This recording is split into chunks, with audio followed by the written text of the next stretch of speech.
भीषण गर्मी के बीच पानी का संकट बढ़ता जा रहा है क्योंकि जल जीवन मिशन धरातल में असफलता का पर्याय बन चुका है। लोगों के घरों में पानी की टोंटी लगी है, लेकिन पानी अब तक लोगों के घरों तक नहीं पहुंच पाया। आज भी लोग टैंकरों के सहारे और या फिर कुएं या नदी नालों या फिर किसी के बोर से पानी ढोने के लिए मजबूर हैं। ऐसी तस्वीरें यूपी और गुजरात से सामने आई है।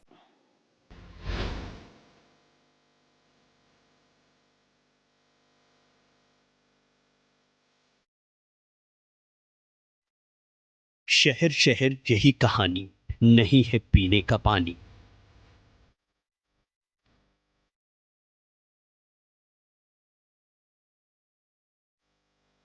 जल जीवन मिशन बना, पानी फिर भी नहीं मिला।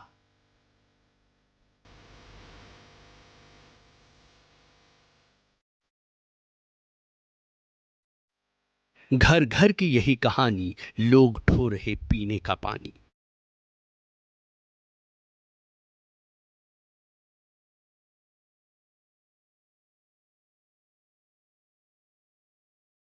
ये तस्वीरें जल जीवन मिशन की दम तोड़ती व्यवस्था को भले ही आईना दिखा रही हो, लेकिन हकीकत ये है कि सरकारी कागजों में जल जीवन मिशन की सफलता का कोई तोड़ नहीं है। बाकी कहीं पानी की टंकी भ्रष्टाचार की भेंट चढ़ जाए, पानी भरते ही क्यों ना भर भरा कर टूट जाए, लोगों के घरों तक पानी भले ही ना पहुंचे, लोग बूंद बूंद पानी के लिए क्यों ना तरस जाएं, पर प्रचार के पन्नों में हर घर जल योजना सफल। और इस अपार सफलता के बावजूद बुंदेलखंड का बांदा और महोबा, गुजरात का वलसाड और राजकोट पानी की एक एक बूंद के लिए तरस रहे हैं। लोगों के घरों तक जल जीवन मिशन की टंकियों से चलने वाला पानी नहीं पहुंच रहा, जिसकी वजह से लोगों को अपने हलक को तरोताजा करने के लिए भीषण गर्मी में पानी के लिए इधर उधर भटकना पड़ रहा है। और ऐसा क्यों हो रहा है? तो इसका जवाब है कि प्रचार के पन्नों में किए जाने वाले दावों से लोगों के घरों तक पानी नहीं पहुंचने वाला, क्योंकि जो योजना दिल्ली से चलती है उसको भ्रष्टाचार का नीमक जमीन तक पहुंचने से पहले ही निगल जाता है। यही हाल जल जीवन मिशन के साथ हुआ। शहर से लेकर गांव तक पानी की टंकियां बना दी गई, लोगों के घरों में टोटियां लगा दी गई, लेकिन हकीकत देखिए, बुंदेलखंड के बांदा में भीषण गर्मी और सूरज की किरणों से निकलने वाली आग लोगों को जला रही है। 48 डिग्री का टॉर्चर करने वाले तापमान पानी की किल्लत को बढ़ा रहा है, क्योंकि वाटर लेवल नीचे जा रहा है। ऐसे में नदी, नाले, कुएं और तालाब सब का सब हलक सूख रहा है और लोगों को पीने के पानी के लिए तरसना पड़ रहा है। हालात ये है कि लोगों को दूर दराज जाकर पानी लाना पड़ रहा है। ये समस्या किसी एक दिन की नहीं है, बल्कि बुंदेलखंड में हर साल गर्मियों में पानी का संकट ऐसे ही देखने को मिलता है, जो इस बार भी बांदा के अछरौड़ गांव में देखने को मिल रहा है, जहां जल जीवन मिशन के तहत पानी की बनी टंकी शोपीस बनकर खड़ी है और लोगों के घरों में लगी टूटियां एक एक बूंद पानी की उम्मीद के लिए तरस रही हैं। हालात ये है कि लोग उम्मीद छोड़ चुके हैं।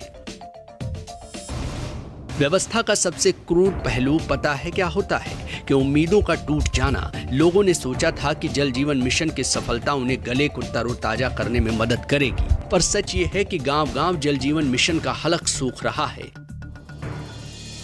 यह तो बुंदेलखंड के बांदा की कहानी हो गई। अब आपको बांदा से सटे महोबा ले चलते हैं। यहाँ भी जल जीवन मिशन का यही हाल है। अगर भरोसा ना हो तो सबसे पहले ग्रामीणों को सुनिए। जो काम करना ही नहीं चाहते, अगर काम करना चाहते होते तो उद्घाटन नहीं, पानी घर घर होता, हर घर नल होता। ये समस्या पूरी बुंदेलखंड की है। कोई पानी की समस्या का कोई निर्धारण नहीं है। यहाँ पे टंकी भी बनी है, बंदा भी बन रहा है, यहाँ पे पानी का आना ही मुश्किल है। 20 साल पुरानी हमारी समस्या, एक छोटी सी टंकी और जमीन स्तर पे हमारे घर पे जल नहीं पहुँचा पा रहे हैं, तो ये क्या कर पाएंगे? हालात ये है कि लोगों को अपने काम धंधे छोड़कर पानी की लाइनों में खड़ा होना पड़ता है, क्योंकि महोबा के कबरई में पानी का संकट खड़ा होने के बाद टैंकरों की मदद से पानी की आपूर्ति की जा रही है, लेकिन उसका कोई समय निर्धारित नहीं। जब टैंकर पानी लेकर पहुंचता है तब लोगों को अपनी जरूरत का पानी भरने के लिए जहां तहां से भागना पड़ता है। बताया जा रहा है कि 2 से 3 दिन में टैंकर आता है, उससे भी जरूरत का पानी नहीं मिल पाता। सोचिए, लोगों की समस्या को देखते हुए सदर विधायक ने पानी की टंकी का शिलान्यास 6 साल पहले किया था, लेकिन वो आज तक लोगों के घरों तक पानी पहुंचाने में नाकाम साबित हो रही है। क्योंकि मंशा ही नहीं है लोगों की समस्याओं का समाधान करने की। हालात ये है कि अभी भी 100% काम पूरा नहीं हुआ है। वहीं विधायक और डीएम पत्र खेल रहे हैं। आगे क्या होगा ये भगवान भरोसे है। अगर कोई योजना 6 साल बाद भी जमीन पर ना उतर पाए तो फिर सिस्टम चुल्लू भर पानी में डूबकर मर जाना चाहिए। ठेकेदार की लापरवाही की वजह से और लागत बढ़ जाने की वजह से ये पेयजल योजना बीच में अधर में लटक गई थी। मैं उसमें लगातार प्रयास कर रहा हूँ। मैंने अभी पिछले महीने अपने एमडी जल निगम से बात की थी। उन्होंने इन लोगों की मीटिंग बुलाई थी।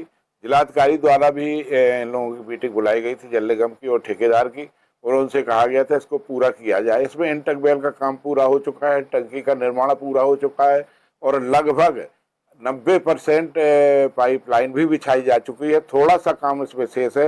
अभी पिछले हफ्ते मेरी एमडी से बात हुई थी, ऐसी से बात हुई थी, जिसमें उन्होंने मुझे पत्र लिख कर भेजा है कि मैं 25 तारीख तक ये पेयजल योजना चालू कर दूंगा।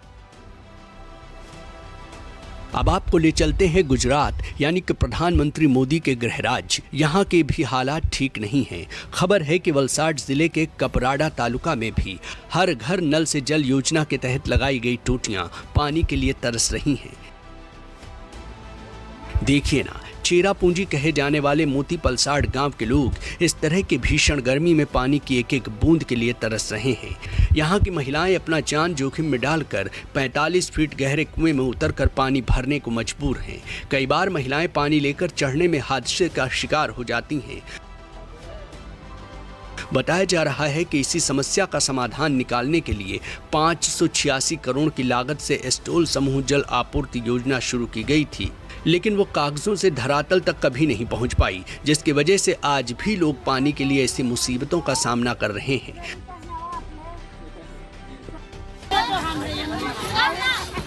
जबकि गुजरात राजकोट में भीषण गर्मी का सितम जारी है।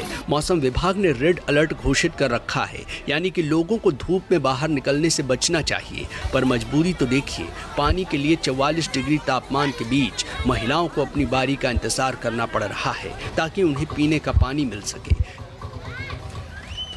ये तस्वीरें राजकोट के कोठारिया सॉल्वेंट इलाके की हैं, जहां करीब 2000 की आबादी है और इस आबादी में करीब रोज 30 से 35 टैंकर पानी आता है और इसी पानी को ढोने में लोगों की जिंदगी निकल रही है, क्योंकि सरकार की योजनाएं कागजों में तो धड़ल्ले से चल रही हैं, लेकिन जमीनी हकीकत ये है कि लोगों को पानी के लिए आज भी तरसना पड़ रहा है। Bureau report, news 24।